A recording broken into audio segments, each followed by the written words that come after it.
आयुष्य वेचवणे कुटुंब पोषिणे. पूर्ण आपण आयुष्य त्या कुटुंबासाठी वेचून टाकतो आणि आपलं हित आपण सोडून देतो. पण महाराज म्हणतात कुटुंबही पोसा. महाराज म्हणतात संसार करा. असं नाही म्हणत की संसार सोडून द्या, सुखे करावा संसार बांधा सोप्या माळ्या घर. महाराज म्हणतात संसार चांगला करा. बायको मेडिसिन तर दुसरी करा.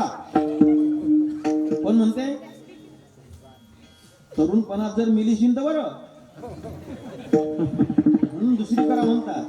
असं नाही म्हणत किंवा पोरं बाळ सोडून द्या तुम्ही हिमालयात निघून जा, असं कोणत्या संतांनी सांगितलं नाही, सांगणारही नाही. प्रपंच करून परमार्थ करावा हे संतांची शिकवण आहे. म्हणून महाराज म्हणतात जे आपलं आयुष्य राहिलेलं आहे हे आपलं आयुष्य आपण गावासाठी समर्पित करा. सगळ्या गावाचा विकास झाला पाहिजे, सगळं गाव चांगल्या मार्गाने चाललं पाहिजे. हे आपलं समोरचं आयुष्य गावासाठी अर्पण करा, देशासाठी अर्पण करा. कारण की माणसाच्या आयुष्याचा भरोसा नाही आहे का? भरोसा क्या भरोसा क्या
जिंदगी का साथ देती नहीं है किसी का.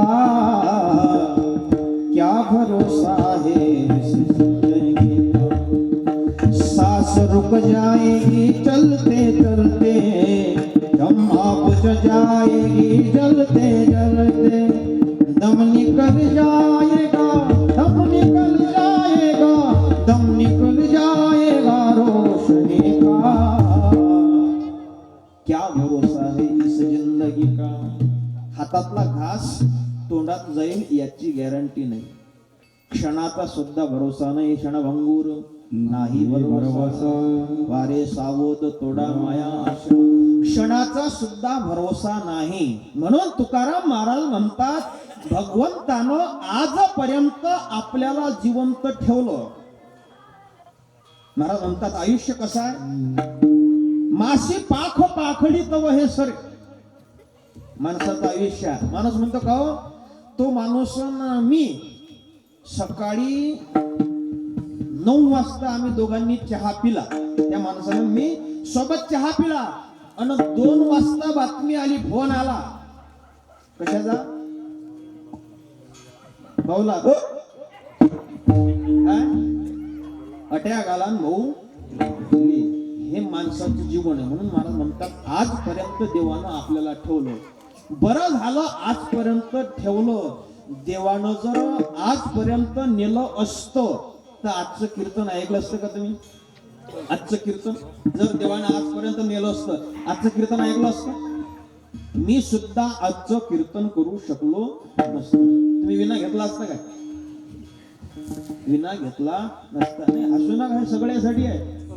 जर आजपर्यंत नेलं असतं तर आज या मंडपात आपण बसलेलो नसतो. म्हणून देवानं आपल्यावर उपकार केले. काय उपकार केले की आता तरी आपण सावध होऊन हे लोक काहीतरी परमार्थ करतील. म्हणून मला म्हणतात बरवे झाले आजीवरी, नाही पडलो मृत्यूचे आहारी, वाचोनी आलो एथवरी, उरले ते हरी तुम्हा समर्पण. आपलं उरलेलं आयुष्य भगवंताला समर्पित करा. विठाला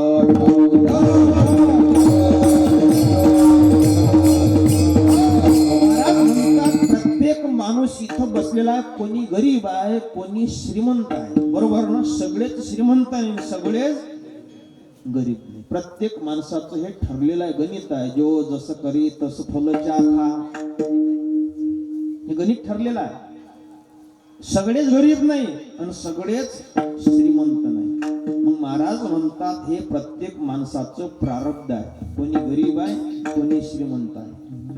मग महाराज म्हणतात गरीब माणसानं जळायचं नाही, ईर्ष्या करायची नाही. श्रीमंत माणसाचा बंगला हे त्याचं प्रारब्ध आहे आणि झोपडी हे आपलं प्रारब्ध आहे. प्रारब्ध प्रत्येकाचं भिन्न भिन्न आहे. एक माणूस सकाळी 7 वाजतापासून 11 वाजेपर्यंत कामाला जाते, त्याला 400 रुपये भेटतात मजुरीचे.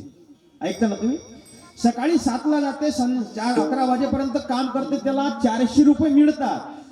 तोच त्याचा दुसरा भाऊ, तो फक्त खुर्चीवर बसते, दिवसभर 1000 रुपये कमवतो.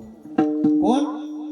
400 कमवणाऱ्याचा भाऊ दिवसभर फक्त खुर्चीवर बसतो, 1000 रुपये कमवतो. आणि हा 7 ते 11 400 कमवतो. आणि त्याचाच तिसरा भाऊ फक्त सही करते, 5000 घेते. हे प्रत्येकाचं प्रारब्ध आहे. म्हणून इथं बसलेले प्रत्येक स्त्री पुरुष सगळ्यांचं प्रारब्ध वेगळं वेगळं आहे. ज्ञानेश्वर महाराज वर्णन करतात, काय इतरांची धवळारे देखोनी मनोहरे, आपुली तनारे मोडावी केवी, आपुली तनारे मोडावी केवी. मौली महावैष्णव ज्ञानोबा सांगतात की समोरच्याचा बंगला पाहून झोपडीत राहणाऱ्या माणसानं आपली झोपडी पेटवून द्यायची काय? काय म्हणणं तुमचं?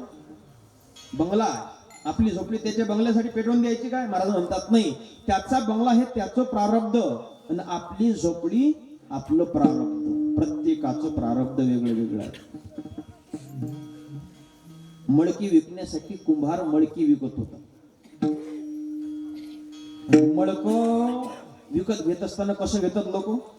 मडकं विकत घेताना पारखून घेतात. आणि जर द्यायचं असलं तर काहीच नाही, सडकं पुंजकं असेल तर देवाले. माझ्या एका भागवतामध्ये नोट कोण टाकली होती देवाला माहित आणि त्या टाकणाऱ्याला माहित. अर्ध तुकडं 20चं आणि अर्ध 10चं. कितीची नोट झाली आहे? 30 रुपये. एवढी मोठी नोट टाकली होती. ती नोट अजून मी ना तिचं लॅमिनेशन करून ठेवलं इकडं. किती ते बाकीचे पैसे किती होते ते मी पाहिलं आणि ते नोटच पाहत बसलो. का म्हटलं नाही, नोट कोणत्याच दुकानदाराने घेतली नसेल, मग जाऊ द्या बुवाजवळ. बुवा थोडी पाहणार तिथं उकलून किती दिले काय दिले. तर नारळ फौट निघलं की पावलं आणि चांगलं निघलं की तुकडं देवापुढे ठेवताना घे म्हणता काय, आणि बाकीचं सगळं घरी. त्यातलं इथे चांगलं खिशात घालते म्हणजे रस्त्याने लोक भेटलं तर हेही वाटत नाही. ही अशी लोकांची भावना आहे. महाराज म्हणतात जसं कर्म कराल तसं फळ भगवान आपल्याला देतो. म्हणून प्रारब्ध प्रत्येकाचं वेगळं वेगळं आहे. मळकं विकण्यासाठी कुंभार होता, वाजवून घेत होते सगळे लोक मळके. पण एक मळकं त्याला थोडं छिद्र होतं, गळत होतं. ते वाजवून पाहिलं की ढबढब वाजते ते फुटकं मळकं. ते कोणी घेत नव्हतं, हे नका देऊ. कुंभार लातीनं लोटत होता. इकडे सगळे मळके विकले. एका ओट्यावर एक महात्मा बसून पाहत होता. गेला शेवटी म्हणाला, दादा मला सुद्धा मळकं द्या. आणि घ्या ना महाराज यातलं कोणतंही निवडा तुमच्या हातानं. कुंभार बुवा म्हणतात तुमच्या हाताने निवडा, पण तो साधू महात्मा म्हणाला तुम्ही ज्या मळक्याला लात मारत होते तेच द्या. कुंभार म्हणतो महाराज फुटका आहे ते. महाराज म्हणता मला फुटकच पाहिजे. घेतलं फुटकं मळकं, घरी गेला, साप धुतलं, त्याच्यावरती रांगोळी काढली, त्याच्यात पाणी टाकलं आणि ते मळकं भगवान शिवजीच्या वरती लटकवून ठेवलं. ज्या मळक्याला लोक लाता मारत होते त्याच मळक्याला आता लोक काय करतात, देवाच्या पाया पडायच्या अगोदर मळक्याला हात लावतात, नमस्कार करतात. प्रारब्ध बदललं की नाही? घटा घटाचे पागळे